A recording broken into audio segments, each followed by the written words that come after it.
My name is Julian, and I'm going to be talking to you this morning about our continued journey through Mark. Today we're on Mark chapter 15 and verse 21 onwards, so a bit about the crucifixion. Here we go. A certain man from Cyrene, Simon, the father of Alexander and Rufus, was passing by on his way in from the country, and they forced him to carry the cross. They brought Jesus to the place called Golgotha, which means the place of the skull.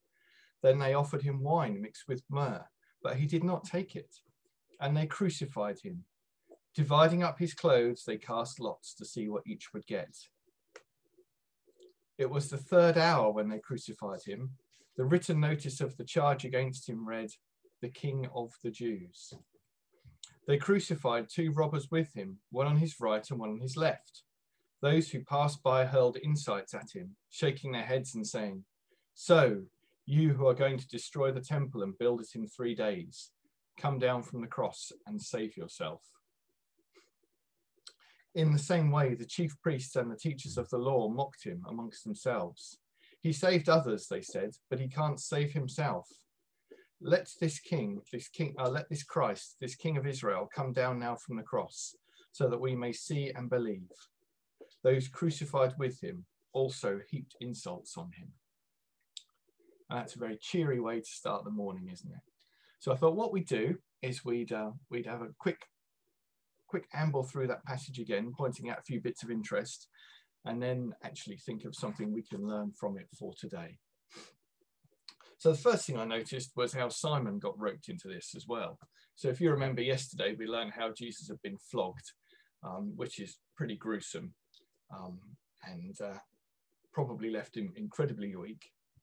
So he couldn't carry either the cross or the crosspiece or whatever it is he was carrying. So the Roman soldiers have forced someone else in, pretty much press ganged into doing the horrible job, and just pulled someone at random. And then we learn how he was offered a drink of wine mixed with myrrh. And my quick Googling of this tells me that it's possibly a narcotic to take away some of the pain, to make the passing from life to death just that little bit easier. And Jesus refused that, so he was fully sober and of his own mind to go through all of the pain that he had to go through. There was no shortcut taken there. And then the charge of the King of the Jews, that's always kind of stands out. It doesn't have his name or anything, just the charge that was put to him by the chief priests and the scribes. And then we have the insults. Possibly these refer back to what we read in some of the Psalms about Psalm 22 says, "I'm worm and not a man, scorned by man and despised by people." Or Psalm 69, "For I endure scorn for your sake, and shame covers my face." And then how the chief priests of the law and the teachers turn up, and they mock him based upon the claims that were made at his trial.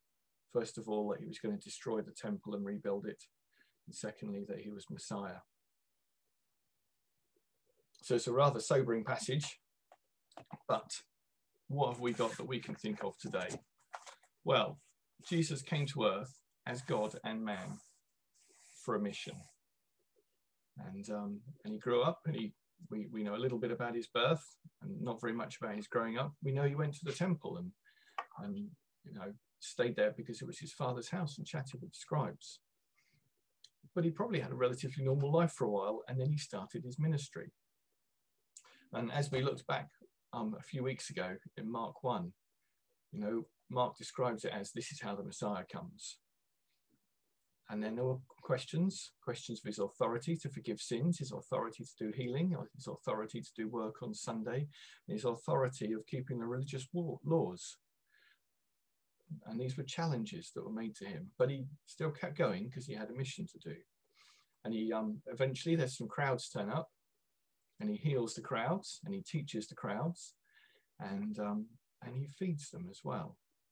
And he's motivated by compassion. We saw that, but he has this mission to do, and he draws his disciples to himself and tries to teach them. And sometimes they understand in the same way that sometimes we understand, And sometimes they made a complete lash up of things in the way that sometimes we make a complete lash up over things.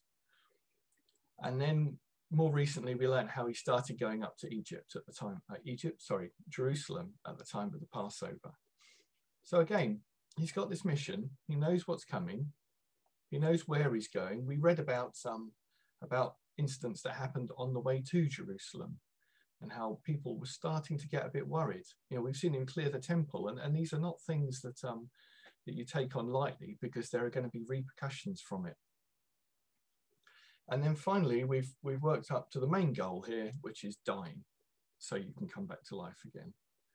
Now, this could be something that, as God, you could easily avoid, but it is something that needed doing. Now, sometimes God asks us to do things, and it's not always easy, or it might start off okay, and then the more you find out about it and the more you research it and think about what the repercussions are going to be for yourself or your family or your friends and family, it's quite difficult. And often we have these tasks that we're asked to do, and there are times when we think, actually, the easy way out might be not to do this task. Pardon me. The idea of being offered wine mixed with myrrh to dull the pain a little bit and make life just a little bit easier. But we're facing what God's asked us to do with a sober mind. And we're reminded today that Paul writes in 1 Corinthians 10, God is faithful. He will not allow you to be tempted beyond which you can bear. But when you are tempted, he will provide you with a way out so that you can endure it. And we should take hope that as Jesus kept going with his mission for us, that we can keep going with our mission for God today and always, because we have a whole host of saints around us to help us along. Just as this morning there are a number of people here, we can pray for each other, we can support each other, and we can help each other through today's trials, then tomorrow's trials, and then all the trials that come for the future. So there you have it, everyone, a little something to think upon this morning.